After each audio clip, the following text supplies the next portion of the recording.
देश भर में योग दिवस को लेकर तैयारियां तेज हो गई हैं। ऋषिकेश में भी योग को लेकर खासा उत्साह है। परमार्थ निकेतन में गंगा के पावन तट पर भी योग दिवस अद्भुत तरीके से मनाया जा रहा है।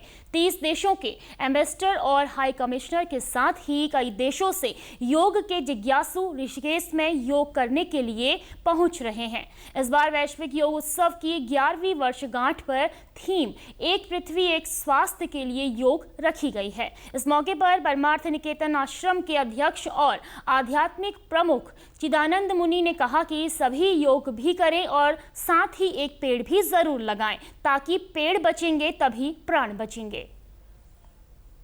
इस बार परमार्थ निकेतन ऋषिकेश में गंगा के पावन तट पर उत्तराखंड की पवित्र भूमि में योग दिवस बहुत अद्भुत तरीके से मनाया जा रहा है।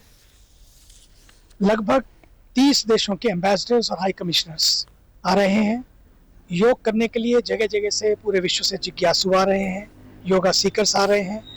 और इस बार का इसलिए भी अद्भुत है, 10 वर्ष पूर्ण हुए, 11 वर्ष शुरू हुआ और फिर वन अर्थ और वन स्वास्थ्य, वन हेल्थ, एक धरा एक स्वास्थ्य जो थीम है, जो भारत के ऊर्जावान यशस्वी प्रधानमंत्री जी ने चुनी है। मुझे लगता है योग तो लोग करें लेकिन धरती योग भी करें, इसलिए उन्होंने एक पेड़ धरती माँ के नाम, एक पेड़ माँ के नाम।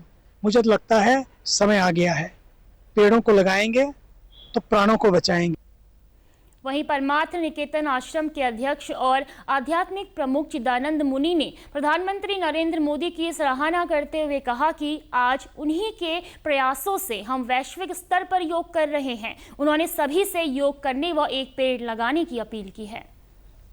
प्रधानमंत्री का ये सबसे पहला और सबसे बढ़िया योगदान मुझे लगता है यही, जब उन्होंने यूनाइटेड नेशंस में पहली बार एक मास्टर स्ट्रोक दिया और उन्होंने कोई संकोच नहीं किया कि आज AI एज में हम जी रहे हैं, लेकिन AI एज से RI एज, जो ऋषियों की इंटेलिजेंस है, वो ये योग है, ये आयुर्वेद है, ये ध्यान है। उन्होंने ये प्रस्ताव रखा यूनाइटेड नेशंस में, प्रस्ताव 177 देशों द्वारा स्वीकार हुआ और आज आप देख रहे हैं पूरा विश्व योगमय हो गया है। और योग तन को स्वस्थ रखता है और मन को शांत रखता है और जीवन को संतुलित बनाता है, इसलिए योग बहुत जरूरी है।